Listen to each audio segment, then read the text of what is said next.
Damos gracias a Dios porque este día es un día muy especial. Es especial porque Cristo resucitó un día como hoy. Amén. Y la resurrección de Cristo es un tema importante, una doctrina, una enseñanza importante, pilar base de la fe cristiana. Si usted es cristiano, si usted es creyente en Jesucristo, entonces usted cree en la resurrección de Cristo y en la resurrección de los creyentes un día para vida eterna. Bien, hemos dado lectura a lo que es 1 Corintios 15. Esta carta es escrita por el apóstol San Pablo, inspirado por el Espíritu Santo, a los hermanos de una iglesia llamada, en la ciudad de Corinto. Esto es la Grecia antigua. Y vamos a meditar sobre esto, la resurrección y el evangelio. ¿Qué lugar tiene? ¿Cuán importante es? Hemos visto el versículo 1 de 1 Corintios 15, dice así: además os declaro, hermanos, el evangelio que os he predicado, el cual también recibisteis, el cual también perseveráis.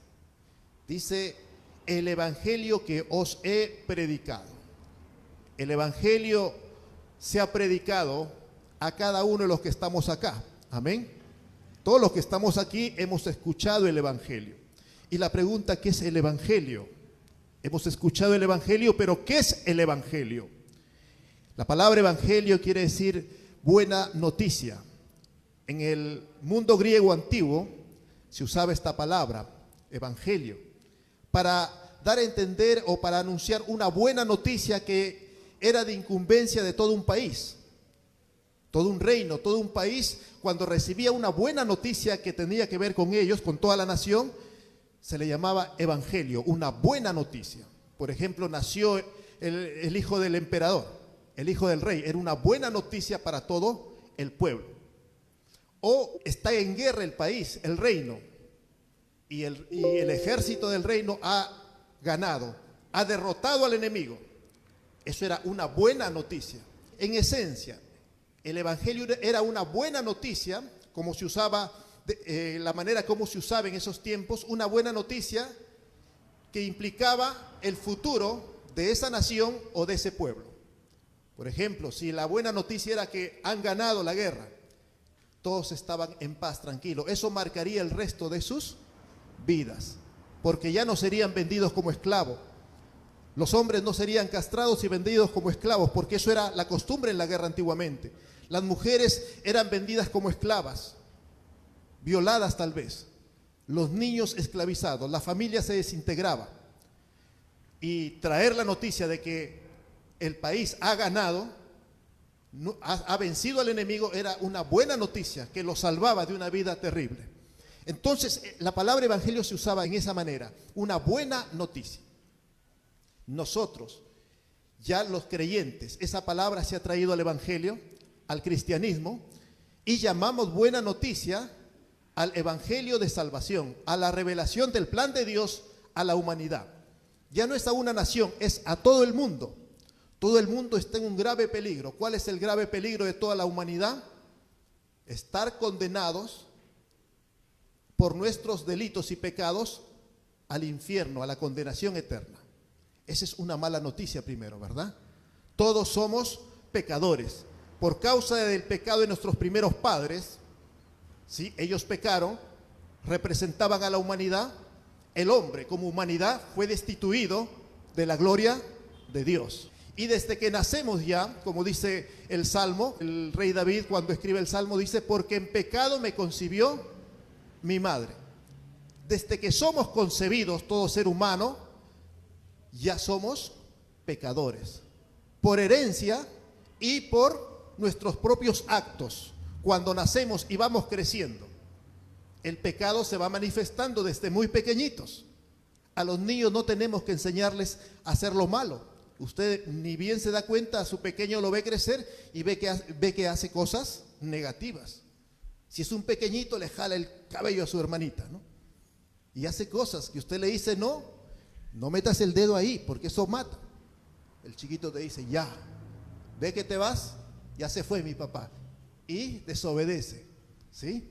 Desde pequeños nacemos pecadores. Pecamos porque nacemos pecadores. Amén. Y en ese estado la humanidad entera está condenada a la muerte eterna, al castigo eterno. Esa es una mala noticia realmente. Es parte de la revelación de Dios que todos somos pecadores, todos estamos condenados al infierno. La prueba de eso, que el pecado entró en el mundo por un hombre, Adán, y ese pecado fue transmitido a toda la humanidad. Esa culpa, esa pena por el pecado fue transmitido a toda la humanidad. El apóstol Pablo dice en Romanos que es la muerte física es una evidencia de que todos somos pecadores. Aún los niños que están en el vientre, muchos mueren antes de nacer, ¿verdad? ¿Sí? ¿Por qué mueren? Porque aún desde que somos concebidos traemos ese pecado. Pero también la Biblia nos dice para consuelo nuestro que los niños de ellos es el reino de los cielos. Amén.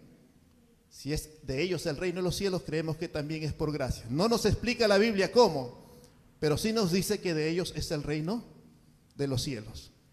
Y eso es por gracia de Dios. Bueno, el evangelio tiene que ver con eso, de que somos pecadores, pero alguien murió por nosotros. Hay una deuda tremenda que la humanidad tiene con Dios. Hay una ofensa terrible que la humanidad tiene con Dios. Imagínese usted cuál es la ofensa más grande que le han hecho en toda su vida, la cual tal vez hasta ahora no perdona a usted. Y lo ve imposible poder perdonar porque fue algo terrible lo que le han hecho. O tal vez ya en Cristo usted lo ha perdonado y le ha costado tanto. Bueno, esa es una ofensa que nos hacen a nosotros los hombres. Puede ser grave, puede ser terrible, puede ser, podemos decir nosotros, imperdonable tal vez en nuestro estado de enojo, de carnalidad. Aunque Dios nos manda a perdonar todas las ofensas. Pero la ofensa que le hemos hecho a la humanidad, a Dios, el pecado en sí, es una ofensa terrible contra Dios. Dice que es algo muy grave, incomparable. Mucho más no se compara con la ofensa que usted le haya hecho a algún ser humano en esta tierra. La ofensa por el pecado a Dios es algo terrible, una ofensa terrible. Pero Dios manda a su Hijo Jesucristo para que todo aquel que en Él cree, no es decir creer en su existencia, no, creer en que Él es el Hijo de Dios, que vino a morir por nuestros pecados, en nuestro lugar en la cruz del Calvario, siendo inocente. Amén. Gloria al Señor. Ese es el evangelio. Este evangelio todos hemos escuchado, somos pecadores. Si usted ya entregó su vida a Cristo, usted ha escuchado y ha creído que es pecador, que está condenado al infierno, pero Cristo murió por mí y le aceptó como su Señor y Salvador. Este es el evangelio, dice el apóstol Pablo, y lo va a resumir en estos versículos que les hemos predicado, en el cual también habéis creído y en el cual también perseveráis. El evangelio, hermano, es esto, la buena nueva de salvación. Hay que creerlo, pero también perseverar. La señal por la cual un ser humano sabe que es salvo y nos damos cuenta que es salvo es porque persevera en el evangelio. Amén. La perseverancia en los caminos del Señor es la señal más clara de que una persona es salva. Por eso dice, el que perseverare hasta el fin, ese será salvo, o ese es salvo. La señal es esa, la perseverancia hasta el fin. Por eso dice el versículo 2, asimismo, por el cual asimismo, si retenéis la palabra que os he predicado, sois salvo, si no creísteis en vano. Si una persona dice, entregó su vida a Cristo, pero no persevera y se aparta al mundo y vive una vida ajena, lejana a lo que es la vida cristiana, bueno, dice, creísteis en vano. No creíste con arrepentimiento, con fe en la salvación, ¿sí? Has creído simplemente de una manera intelectual. Un conocer de simplemente creer que existe, creer que hay. Dice, hasta los demonios creen de esa manera, ¿sí? Creen simplemente que Dios existe y es poderoso, ¿no? Y tiemblan ante Dios los demonios, pero no creen con arrepentimiento, no creen con fe para salvación ellos.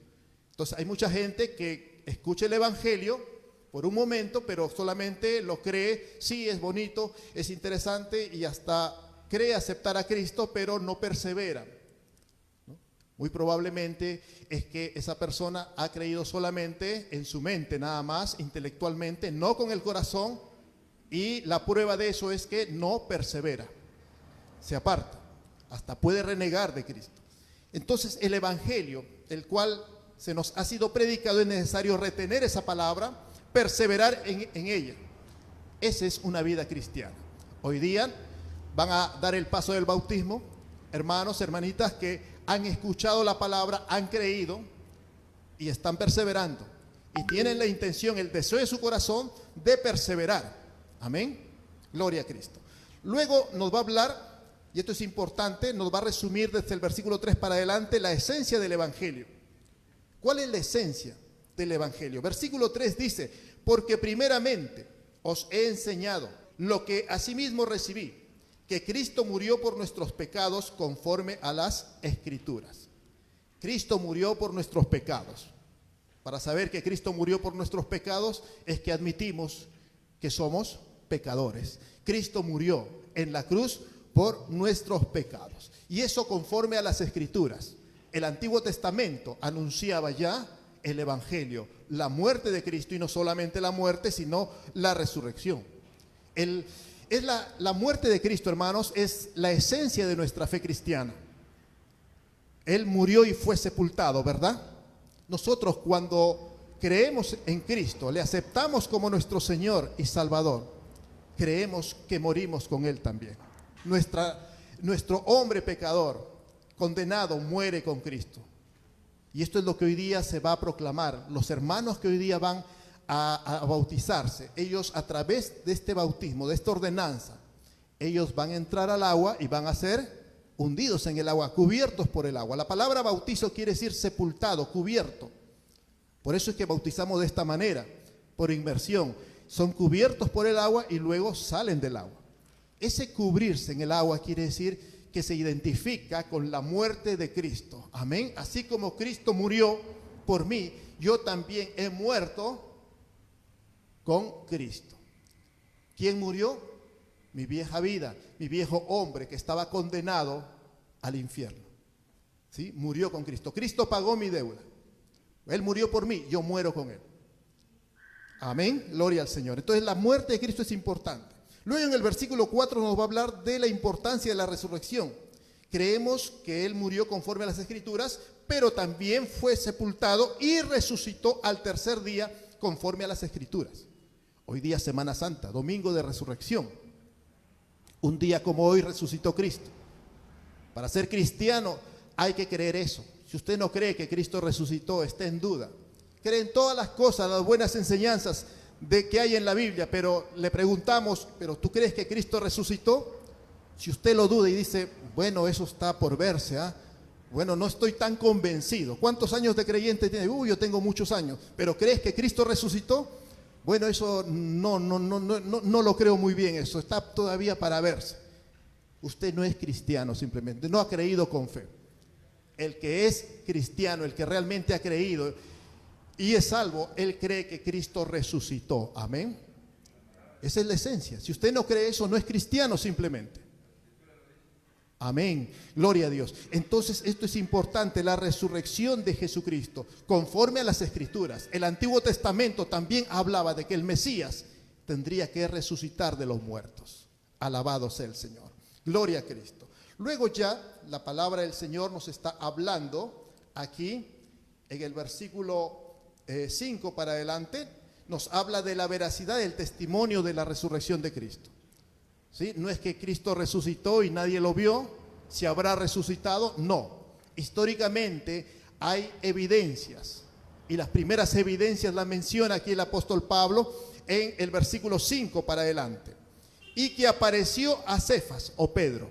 El Señor resucitado apareció a Pedro, después a los 12, después apareció a más de 500 hermanos a la vez, de los cuales muchos viven aún y otros duermen. Para el tiempo que San Pablo escribe esta carta, muchos ya habían muerto. Pero dice la Biblia que él se presentó a más de 500 hermanos a la vez. Después se apareció a Jacobo. Este Jacobo es el hermano del Señor, el medio hermano, hijo de María y de José. Y después a todos los apóstoles. Y al último de todos, dice el apóstol Pablo, como a un abortivo, fuera de tiempo ya, porque Pablo no vio al Señor en el tiempo en que estuvo con los apóstoles y que resucitó, pero sí Cristo se le presentó resucitado, como se presentó al resto de los apóstoles, se le presentó al apóstol Pablo, y él lo vio, al Cristo resucitado. No fue un sueño, no fue una visión, fue una aparición real de Cristo al apóstol Pablo. Por eso dice, ¿no? Y al último de todos, como un abortivo, como fuera de tiempo, se apareció a mí, porque soy el más pequeño de los apóstoles, que no soy digno de ser llamado apóstol, porque perseguí a la iglesia de Dios. Un testimonio rápido, breve, que hace el apóstol Pablo de su conversión. Él no es digno de ser llamado apóstol, pero Dios lo eligió por gracia. Y ahora él se considera el más pequeño de todos, no digno de ser llamado apóstol, porque fue perseguidor de la iglesia. Pero por la gracia de Dios, dice el apóstol, soy lo que soy. Y su gracia no ha sido en vano para conmigo. Antes he trabajado más que todos ellos, pero no yo, sino la gracia de Dios conmigo. El apóstol Pablo fue uno de los apóstoles que más trabajó, más cartas escribió. El Nuevo Testamento, la mayor parte de porciones del Nuevo Testamento, las cartas, son del apóstol Pablo. Pero dice, no es que yo haya hecho esto, sino la gracia de Dios conmigo. Amén. Gloria al Señor. Luego ya en el versículo 11, terminando, nos habla de lo universal que es o tiene que ser. El mismo evangelio en cualquier iglesia cristiana ha de ser predicado. La esencia del evangelio, tan igual como la predicamos acá, como la predicó el apóstol Pablo, Pedro, Jacobo, como lo predicaron los cristianos del primer siglo, como lo predicamos hoy en día y como lo predicarán de acá a 50 años, si es que no viniese Cristo antes, la esencia va a ser lo mismo. Por eso dice en el versículo 11, porque o sea yo, o sean ellos, así predicamos y así habéis creído. El evangelio no es exclusividad de una iglesia cristiana, no es exclusividad de un predicador o cual. Todo aquel que ha entregado su vida a Cristo y ha sido llamado para predicar el evangelio, va a predicar el mismo evangelio. Amén. Así como lo explica Pablo aquí, sea ellos, los apóstoles, o sea yo, así igual lo hemos predicado. Amén. Nuestros hermanos que hoy día dan ese paso del bautismo han escuchado el evangelio y es tal cual se predicó hace más de 2000 años, en la Edad Media, en el tiempo de la Reforma, y a lo largo de toda la historia la esencia del evangelio es el mismo. Amén. No nos creemos aquí en esta iglesia que somos los únicos que predicamos el evangelio. No, hay muchos hermanos, muchas otras iglesias cristianas que llevan este evangelio de salvación. Sea ellos o sea nosotros, igual hemos creído. Amén. Igual Dios está actuando. Hoy día se están bautizando en otras iglesias también. Hermanos están que se bautizan el día de hoy. Ellos que se están bautizando en otras iglesias el día de hoy, igual han creído, el mismo evangelio han recibido y en el mismo evangelio perseveran. Alabado sea Cristo. Entonces, hermanos, hoy día les damos la bienvenida a aquellos que por primera vez vienen, van a presenciar una proclamación del evangelio. Una proclamación de que Cristo murió, pero resucitó para nueva vida. Amén. Y Cristo resucitó para nunca más volver a morir. Y el que cree con fe, cree que ha muerto para el mundo, a sus delitos y pecados, pero ahora resucita. Si es creyente, usted cree que ha resucitado y persevera hasta el fin, porque Cristo resucitó para nunca más volver a morir. Y usted, si ha entregado su vida a Cristo, es una sola vez. Amén. Para vida eterna, para no volver a morir. Si Cristo no volvió a morir, usted no tiene por qué volver a morir. No hay segunda muerte espiritual. Una sola vez nacemos de nuevo. Y en esa sola vez nacemos de nuevo, al igual que Cristo. Es para no volver a morir. Eso es predicar salvación y vida eterna. No predicamos salvación por unos meses, por unos años. Dios ofreció salvación y vida eterna. Gloria al Señor, hasta que nos encontremos con Él. Alabado sea Cristo. Este es el resumen del evangelio y esto es lo que hoy día presenciaremos ya a través del bautismo. Vamos a ponernos de pie y darle gracias a Dios por su palabra, por esta fe, por este testimonio que Él nos ha dejado. Alabado sea el Señor. Oramos al Señor. Padre nuestro que estás en el cielo, te damos a ti la gloria y la honra. Gracias, Señor, por dejarnos evidencia en tu palabra, Señor, de que tú moriste por nosotros, pero resucitaste al tercer día. Gracias, Padre, porque hoy día presenciaremos esta proclamación, acto de obediencia de nuestros hermanos que han entregado su vida a Cristo. Padre bendito, lo veremos, Señor, ser introducidos en las aguas, ser cubiertos por las aguas, al igual que Cristo murió y fue sepultado. Pero los veremos también resurgir de las aguas, Padre Santo, en señal de que Cristo resucitó para nunca más volver a morir. Gracias, Señor, te damos. En tus manos ponemos a todos nuestros invitados, hermanos, amigos, familiares que están aquí presentes y van a presenciar esa proclamación del Evangelio a través de la ordenanza del bautismo. Gracias, Padre, te damos en el nombre de Jesús. Amén. Amén. Gloria al Señor. Tomen asiento, hermanos. Alabado sea Cristo.